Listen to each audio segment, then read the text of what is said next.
3, 2, 1. Here we go!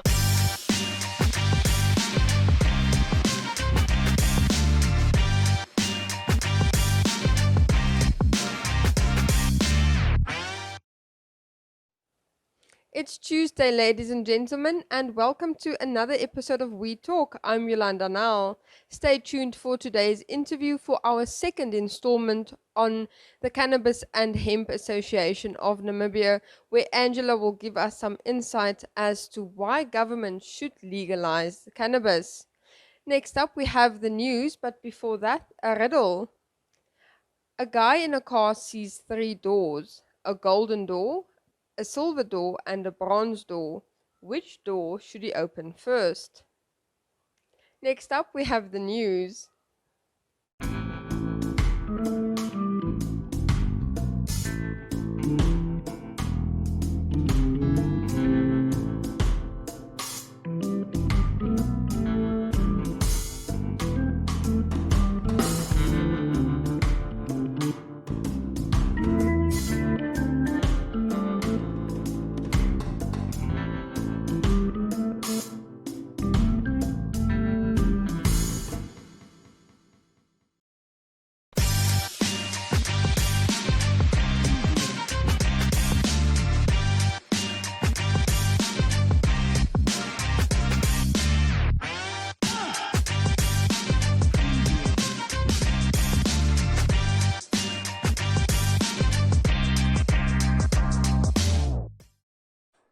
The International Atomic Energy Agency recently donated to Namibia in the aims to help combat skin cancer in the country.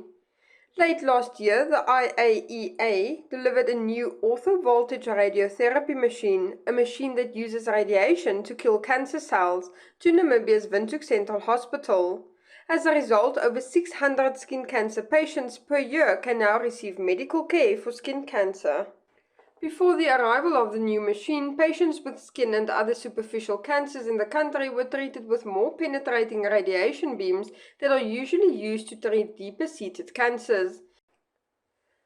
The machine in the public sector will allow Namibian oncologists to offer treatment to more patients, which in particular will benefit people with limited access to care.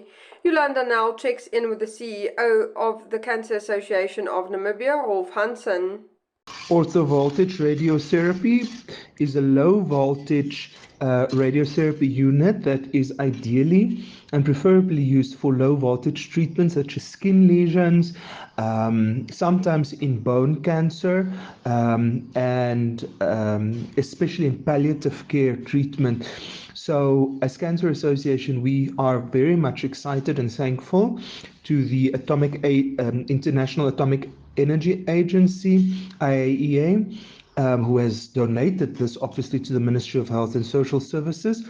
We do have a big problem with skin cancer in Namibia, although not all skin cancers are invasive and deadly, like basal cell and squamous cell carcinoma. They can do a lot of harm, and therefore, because general skin cancers are most prevalent, it is a very beneficial tool to have for the treatment of cancers. We also have a huge problem with Kaposi sarcoma in the country, predominantly immune suppressed patients, HIV positive patients that struggle with Kaposi sarcoma. So you will also have the orthovoltage radiotherapy unit that will be ideal for this treatment. And then also for palliative care patients where pain management and just maintenance is required, this machine will also be beneficial. So yes, as Cancer Association, for the cancer fighting community, for our patients, we are very excited and thankful for this donation to the Ministry of Health and Social Services. The US Embassy and the Minister of Health and Social Services opened Namibia's first World Health Day Share Fair at Katatura's UN Plaza last week. The Share Fair is a networking event organized by a US government-funded Key Populations project called KP Star in commemoration of World Health Day, which fell on 7 April. Key populations, which include sex workers, men who have sex with men, and transgender people, are at an elevated risk of contracting HIV. At the Share Fair, KP-led organizations provided information and promoted HIV prevention, treatment and care activities at various exhibition stalls. Additionally, a mobile clinic at the UN Plaza offered COVID-19 vaccinations and HIV testing. Jessica Long of the US Embassy reminded visitors that key populations continue to be marginalized in society. These population groups are vulnerable and affected by HIV due to certain risk behavior, as well as social and structural factors such as stigma and discrimination and gender-based violence, which contributes to limited access to health services. Namibia's largest grain processing company, Namib Mills, confirmed an increase on wheat flour, pasta, bread, rice, maize meal, instant porridge and sugar as of the 25th of April. This happens alongside a tripling in the price of cooking oil and large petrol price increases, which will result in further increases for food items. Rising food prices will have a devastating effect on the already poor Namibians who will be pushed further into poverty. This poses a serious threat to food security, health and education of many Namibians. It will make life even more difficult for struggling Namibians to afford the very basics that sustain life. People will have to spend more money on food, which takes away spending on healthcare, education and transport. This means that people will increasingly struggle to access health services and there won't be transport money with which, for instance, to send children to school. Many Namibians will also not be able to pay for their children's education-related expenditures, as having food to stay alive will be a priority.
Today we are talking cannabis and hemp. Thank you so much for your time. Thank you so much for having me. If Namibia misses this bus, there's going to be more African countries legalizing the use of cannabis and hemp, and we're going to miss out on a lot of things because, let's just face it, we're probably going to import all these products at the end of the day in any case. Yes, which we are already doing. You know, that's the other thing. One of the things that people always are really scared of when we talk about legalization of cannabis is that we're not ready for this, like what's going to happen, the streets are going to be filled with cannabis. We are already utilizing cannabis. We are getting truckloads and truckloads from, of cannabis coming from Angola, coming from South Africa that's being imported. The demand is here. We see this in the amount of cannabis that's being confiscated every time there's a cannabis bust. These are truckloads with tons of cannabis on them. It's not, it's not a few bankies, it's kilograms. So the demand is there, we're importing it. We already have a cannabis economy. It's underground. But imagine, the potential if we can legalize that and regulate it, so that people can actually grow the plant and we create the products in our country, for our people. And that's the issue, and that's the worry of that potential happening, that we then start to import. This is what happened in South Africa, for example, with hemp. Hemporium got a license in the 90s for creating hemp products, plastics, papers, textiles, bricks, oils, salves, ropes, you name it, shoes, everything that you can make everything from hemp. But they couldn't plant it, so they had to import the hemp from Europe. And so this is where now is the time, basically. Now is the time. And so it's important for communities, you know, agricultural sectors, boereverenigings, you know, farmers associations, indigenous knowledge practitioners, you know, indigenous plant medicine practitioners, to all come together and to demand that the government, you know, legalize, because it is for the benefit of our country. And in terms of, you know, the fear around it, we are already using cannabis. It's already there. You know, we can mitigate, for example, harms of substance abuse by making it okay for people to talk about the fact if they have a problem, you know, with the substance. But right now, anything that's being pushed underground creates a market that's not healthy because there's no regulation. A couple of weeks ago, there was a court case, and this guy has been in prison for a year up north, and he had enough for one Zol. One. But someone else said he had 13 times that amount. And when the judge actually found that, oh, no, wait, that was wrong, you only had enough for one, he's like, okay, your sentence is reduced to 2 months. I'm like, this guy spent a year of his life in prison. While we have murderers and rapists out there, that you need to go find those people rather than... But this is the issue as well with prohibition of cannabis, you know, it's a waste of resources. So within the cannabis community, you know, I get like 2 phone calls a week, you know, asking for help, you know, people telling me their story. There's a huge violation from the police and human rights violation, you know, in a really vile manner, like violence, you know, sometimes people get shot, you know, people get insulted, you know, people get physically abused by the police. And very often the amounts that people are being arrested for are minute. You know, sometimes it's a plant, you know, sometimes it's like a little handful of cannabis, which in the privacy of their own home, you know, smoking a cannabis joint after work. Imagine if you're doing that with a beer, you're having your beer after work or your coffee in the morning, because all of those substances, if we look at the evidence and the harms, are more harmful than cannabis. So now you have the police smashing down your door, you know, 10 of them, you know, insulting you, violating your privacy, you know, physically abusing you. Then you get put into the holding cells. All the while the taxpayer pays for this money. And then sometimes I've had elderly people like in their 70s growing cannabis for their epilepsy or for their, you know, rheumatoid arthritis or for their cancer, and they get arrested and their bail is at 20,000 rand. And then you have murderers and you have rapists whose bail is less than that, you know, and who actually get bail, because very often as well cannabis users are denied bail. And so you have people sitting behind bars funded by the taxpayer for a plant, you know, which there is no victim. You're in your home, you are using the substance of your choice to relax after work, or using the substance of your choice to heal yourself because you don't want to use pharmaceuticals and you're choosing to use something natural, and then you're being arrested, you know. So the madness of that, you know, and the waste of resources that is being funneled down the drain, you know, really needs to be addressed, like, because it's actually problematic, because we don't have police resources to keep our women safe, you know, to keep our children safe. But when there's a cannabis plant, you know, they come in like 4 or 5 police cars. So yeah, it's quite tragic, you know, and it traumatizes the communities. Very often, you know, these are parents of children who are being arrested. You know, we've had this before as well, where parents have treated their children who are severely ill with cannabis, and then, you know, the parents are being arrested, and then you have communities that are traumatized, because then these people end up in jail, they end up with a criminal record, you know, you aren't able to get a job, you know, you're ostracized from society, you know, with youngsters, you then can't go, you know, to college or university. So there's a whole, it's like a web of issues that comes with these cannabis arrests that people don't really understand. It's a complete denial of our human rights.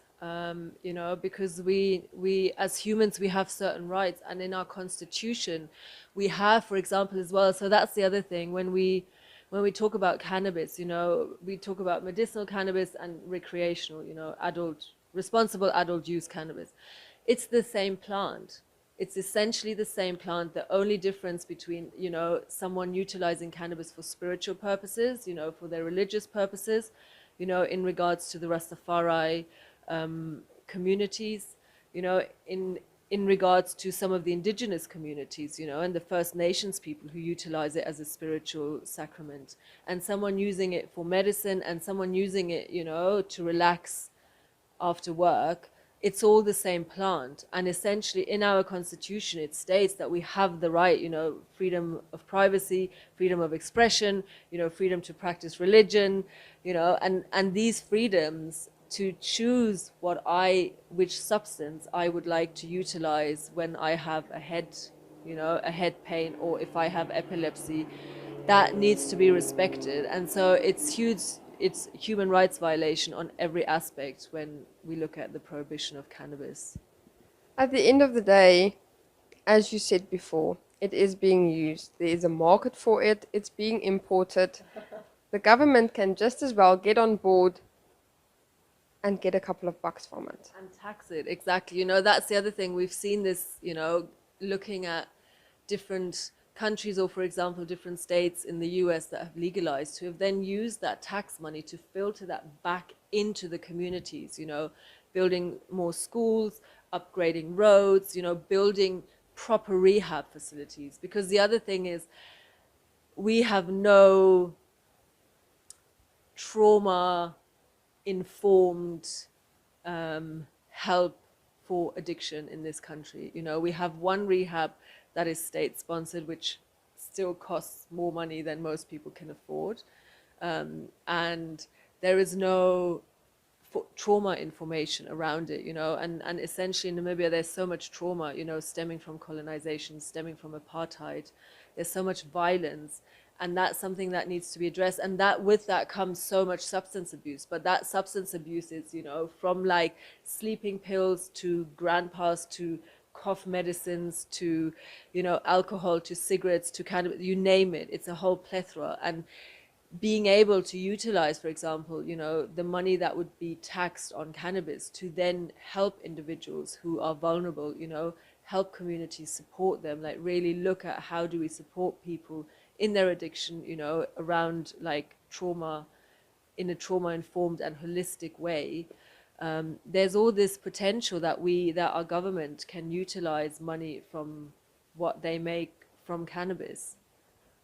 Thank you so much for taking the time and telling our viewers out there exactly what you are up to. Thank you so much for having me. I really appreciate it.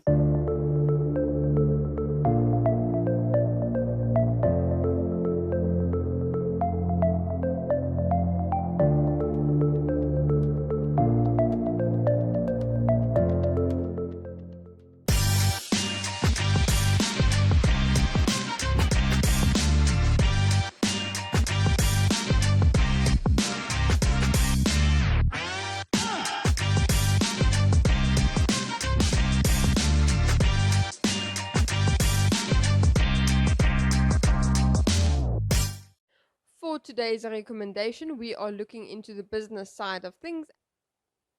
Hey guys, Amber Lee here with successwithamberlee.com. Make sure you go over there, put in your name and email address. It's my newsletter. You'll be glad you did. I send out great tips and tricks every single day. Really good stuff over there.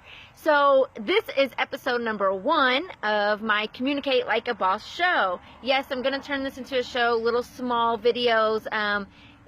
Every single day. I want to teach you all different things that I've learned over the past 8 months in communication and communicating with my audience. So today I want to talk about emails, all right? I want to talk about, most of y'all know that I write a newsletter every single day.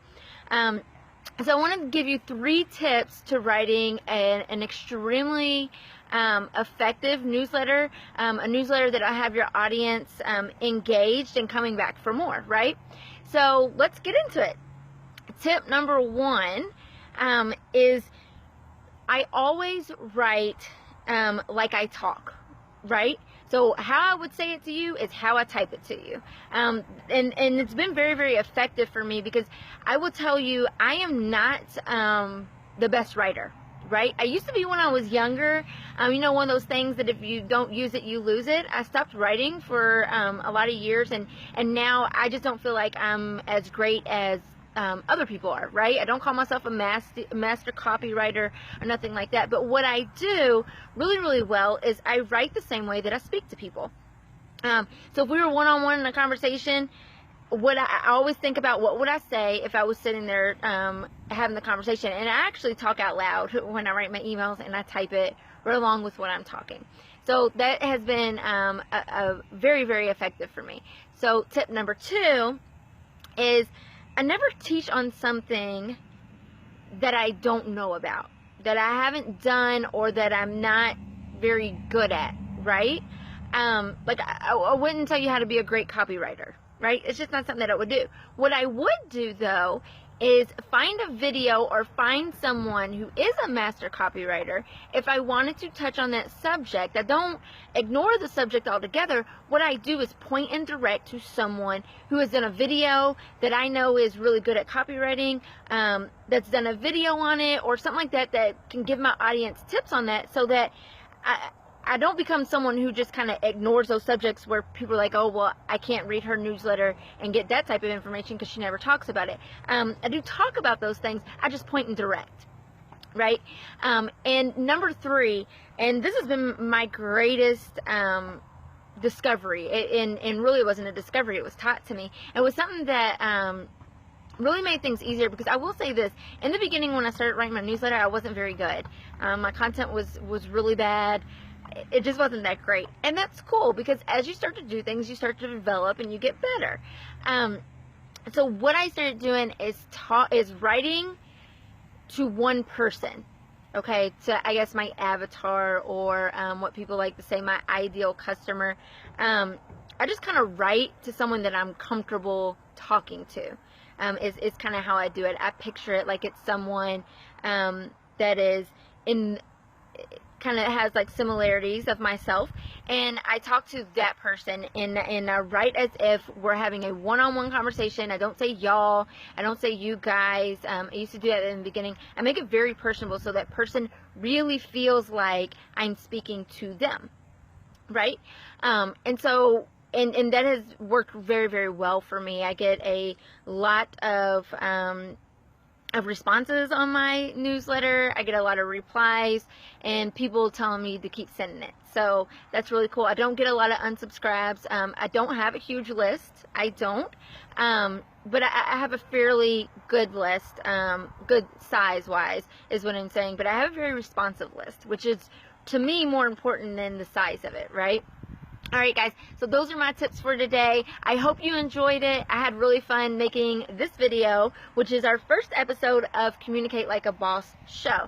So, if you like this, make sure you like, comment, and share. If you feel like it will help your audience, please do so. And I will see you guys tomorrow on the next show.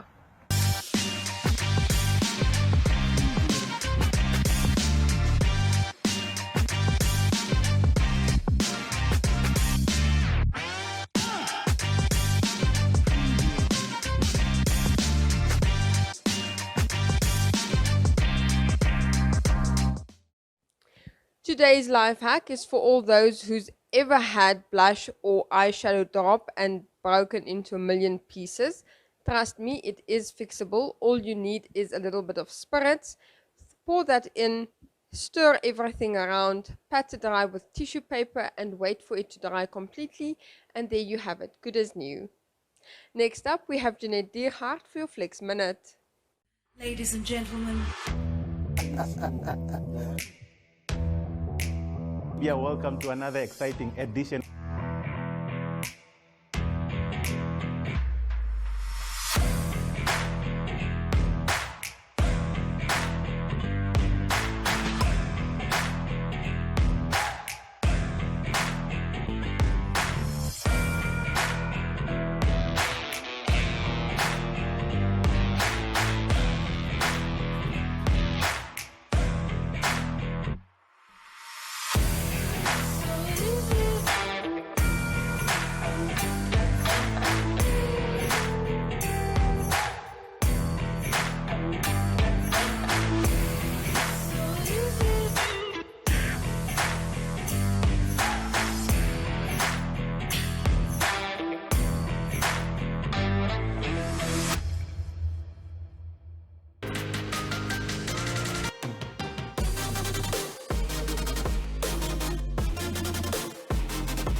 Everyone, and welcome back to Flex Minutes. I'm Jeanette Diergaard. Now today I will be showing you guys variations of sumo squats. Sumo squats basically just standing hip width apart, a little bit more than hip width apart, with your toes pointed outwards, not inwards, outwards, okay, and go down into a deep squat. Okay, that is a sumo squat. Now the really cool variations that you can do with this one is, well, you can literally go on the balls of your feet and work those calf muscles. So let's go on the tippy toes and let's go down. If it's difficult to stay on your tippy toes or on the balls of your feet, then what you do is you go down as you come up on the balls of your feet. Okay, so keep your body straight. Try and, squeeze those abs and your glutes so that you can keep your balance and not fall over while doing this. Obviously, another thing that you can do with sumo squats, you can add a jump to it. All right, so there's nothing to it but to jump through it. So if it hurts, just jump. So that is what you can do, guys. This is a normal squat jump, but it depends on you. If you want to do your squat jump with your legs closer to each other, then you do that. But if you want to do a sumo squat and you want to jump, then you can do that as well. But remember to engage your calf muscles, go on the balls of your feet, and maybe one day you'll get Keita from binne en buite. I will see you all next time.